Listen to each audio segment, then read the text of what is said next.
Hello and welcome to my channel, In Search of Wonder. My name is Anne and today I'm doing the Novel Honey Shelf tag.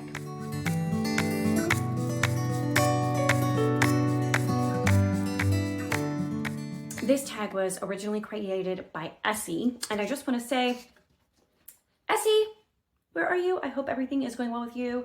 I miss seeing new videos on your channel and I hope you are able to return and make some great content again, and I hope that everything is going well with you and that you are okay. I was actually tagged by Morgan at Morgan's Endless Bookshelf. So let us get into the prompts. Now, this is a very unique tag because all of the prompts are related to bees. I don't even understand exactly all of the terms here or what they're referring to, but I know they're all related to bees. So the first one is brood. Your favorite child or children in literature. So I had to think really hard about this one because I could say, I wanted a unique answer. I could say Anne of Green Gables or some of the other characters like Davy in the Anne of Green Gables series.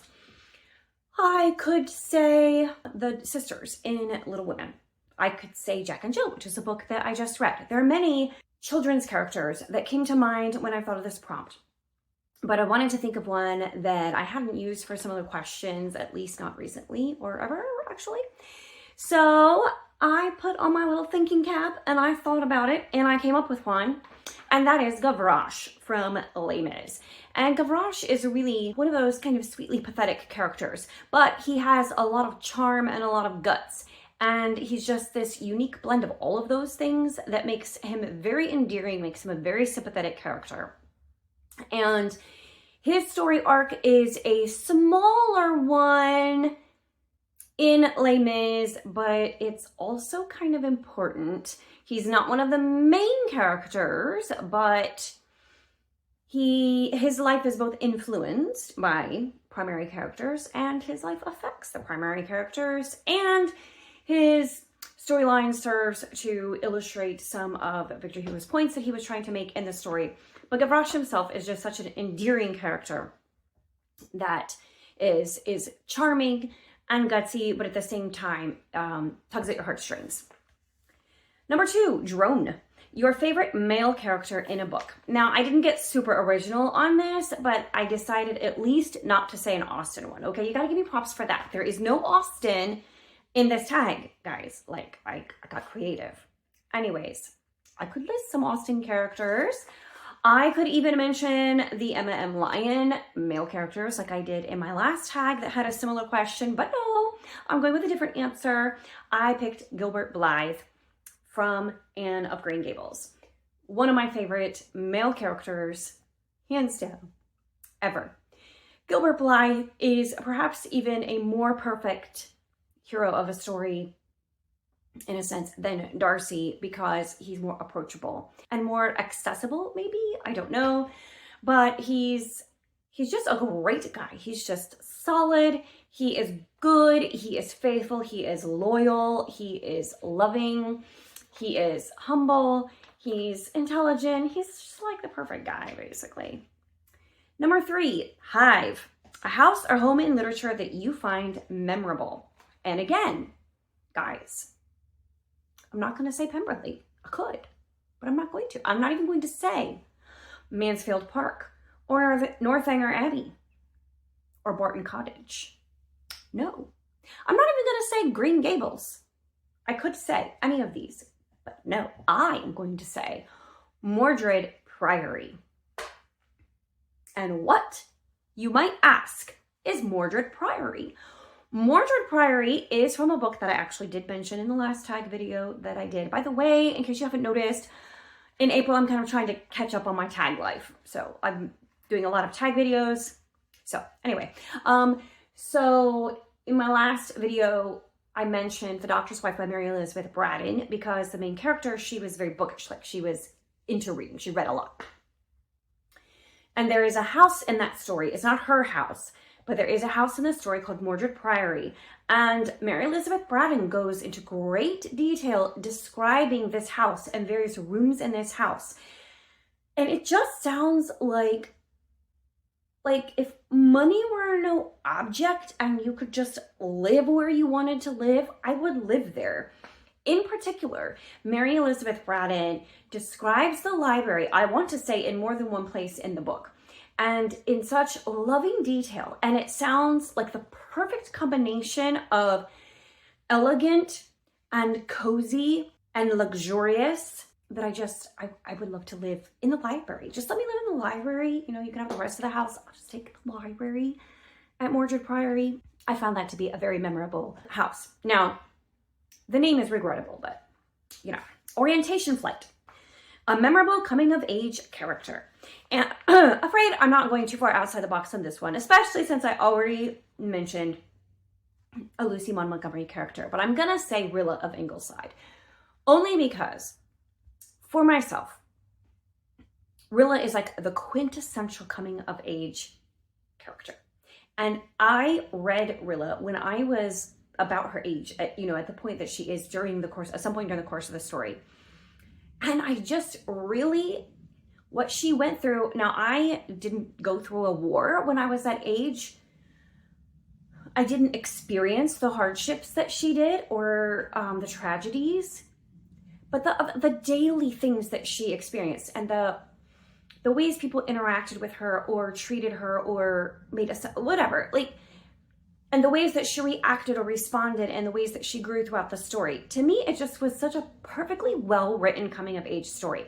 I feel like Lucy Maud Montgomery just really understands children, but she also she gets that growing up process and that becoming an adult process and all that goes into it and the emotions and the,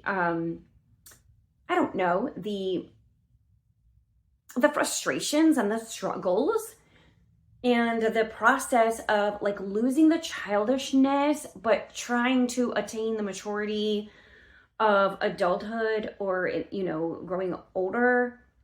She just really captures it really well, especially in Rilla of Ingleside. And the next one is Waggle Dance, a book you love so much it makes you want to dance.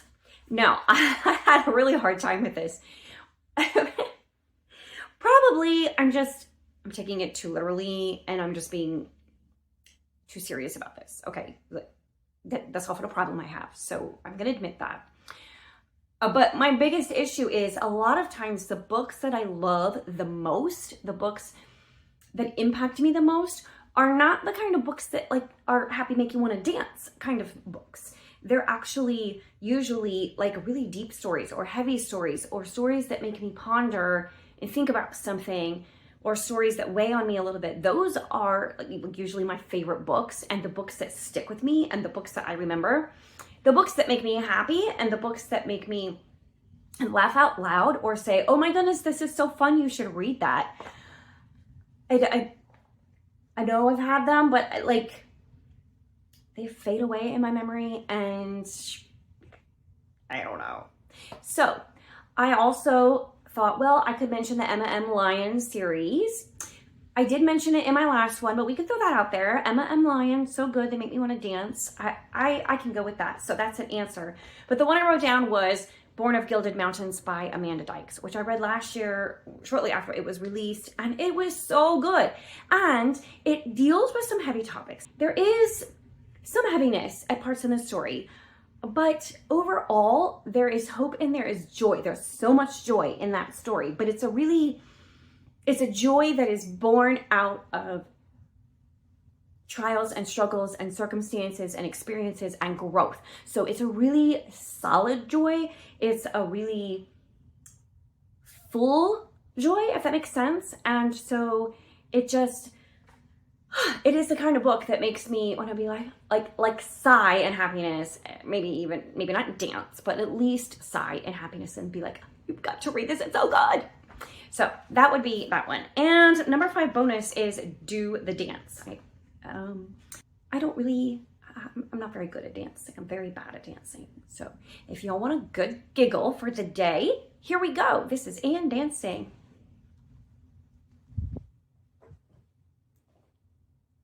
That's all I got. Okay, moving along. Next we've got June Gap, your favorite summer book.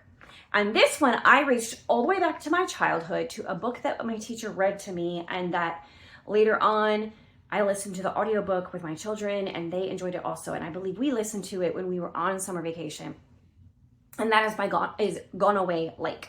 And there's at least 2 books in that series. Return to Gone Away Lake is another one. There may be a third one. And it has perfect summer vibes, summer vacation vibes. A summer away from home, away from school, and lazy hot days. And it's a lot of fun. It's been a long time since I have read or listened to it, so I don't remember a lot of details. I remember there are some older characters in the story, and there are some children who are the main characters in the story. And so the younger characters meet these older characters. There's some mystery surrounding them. There's some intrigue about, this area, Gone Away Lake, and the past and things that happened in the past. So it's a fun story. I love that one. Number 7, Honeycomb, show your book storage. Well, I am standing in front of it. Let's see if I can move you here. Hold on, we're gonna take a little ride. Let's see if I can. Whoop. Let's see, will it let me? Nope, it won't let me go anymore near. Hold on just a second.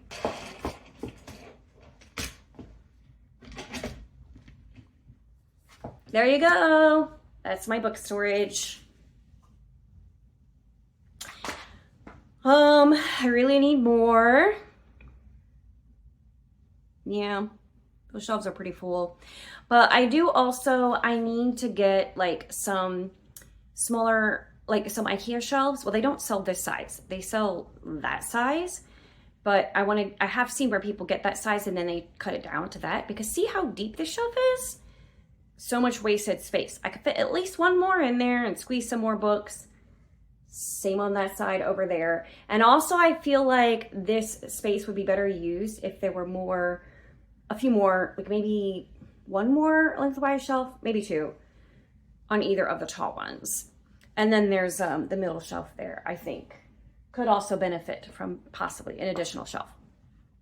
So yeah, those are my shelves. Those are my books. And all of that stuff on the top are souvenirs from Russia. Okay, so next, Colony, your favorite family or found family in literature. And I went with the Ingalls family from, let's see if we can get rid of the glare from the lights here if I zoom in a little. Okay. The Ingalls family from Laura Ingalls Wilder, Little House on the Prairie, etc. That whole series. I love the Ingalls family.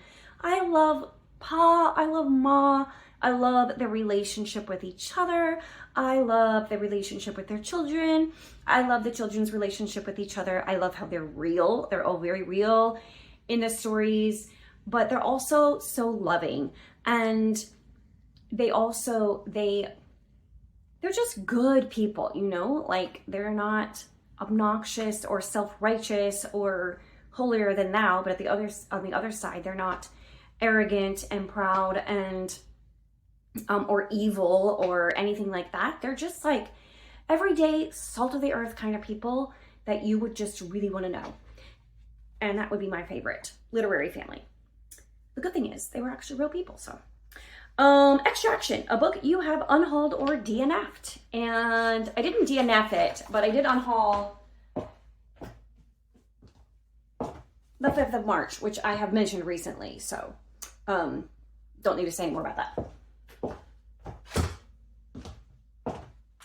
Queen Bee, your favorite fictional female or historical female figure from before 1900 AD.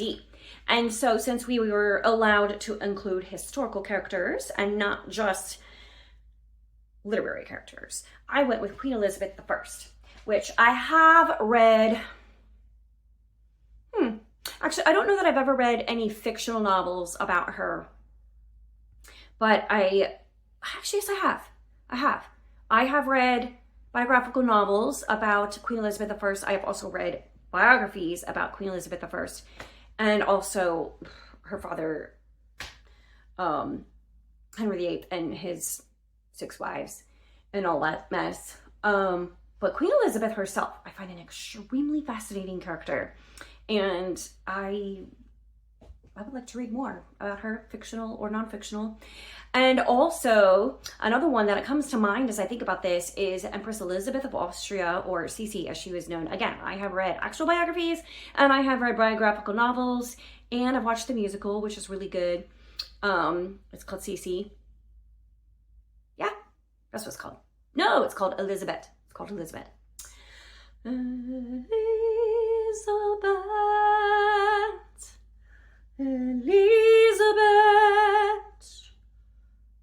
I forget the next words. It's really good. It's in German, and that makes me love it extra more. Bee bread, a food mentioned in a book that you would love to make or eat.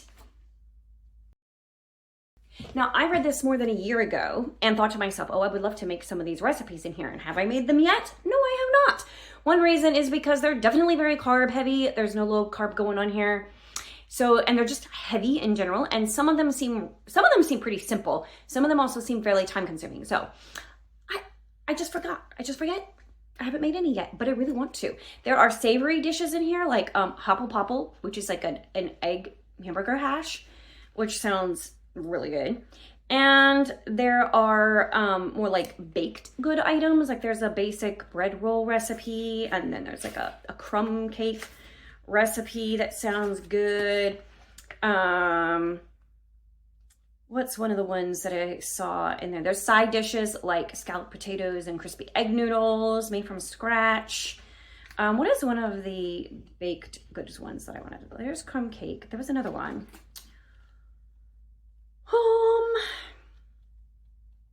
Yeah, there are a lot of recipes in this book because the girl kind of like, you know, grows and changes and develops over this kind of diary that she finds, and the diary has like life advice and recipes in it.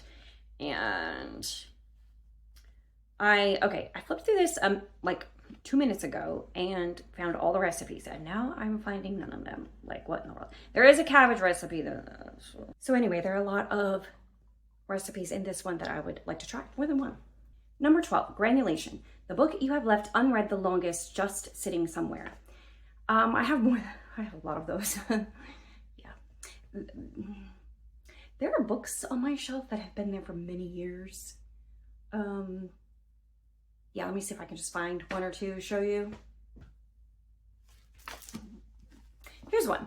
The Immortal Life of Henrietta Lacks. Now, I have not had this book on my shelf for years and years and years, probably 2 or 3 years, but I've been wanting to read it since it came out in 2010, but I haven't yet. Why? I don't know, but I do want to read it. And the bonus is, honeybees have 4 wings, 2 larger, 2 smaller. Tag 2 larger and 2 smaller channels. So I'm going to tag Gloria Z. Thompson because I know she really likes bees. So I think this would be the perfect tag for her to do. And I'm also going to tag Miriam Elizabeth at Miriam Elizabeth Reads, as well as Molly Popplewell and God's Brown-Eyed Girl. So if you guys want to do the tag, feel free, go for it. If not, feel free to ignore. And anyone else who wants to do this tag, it goes without saying, just do it. If you want to, no problem.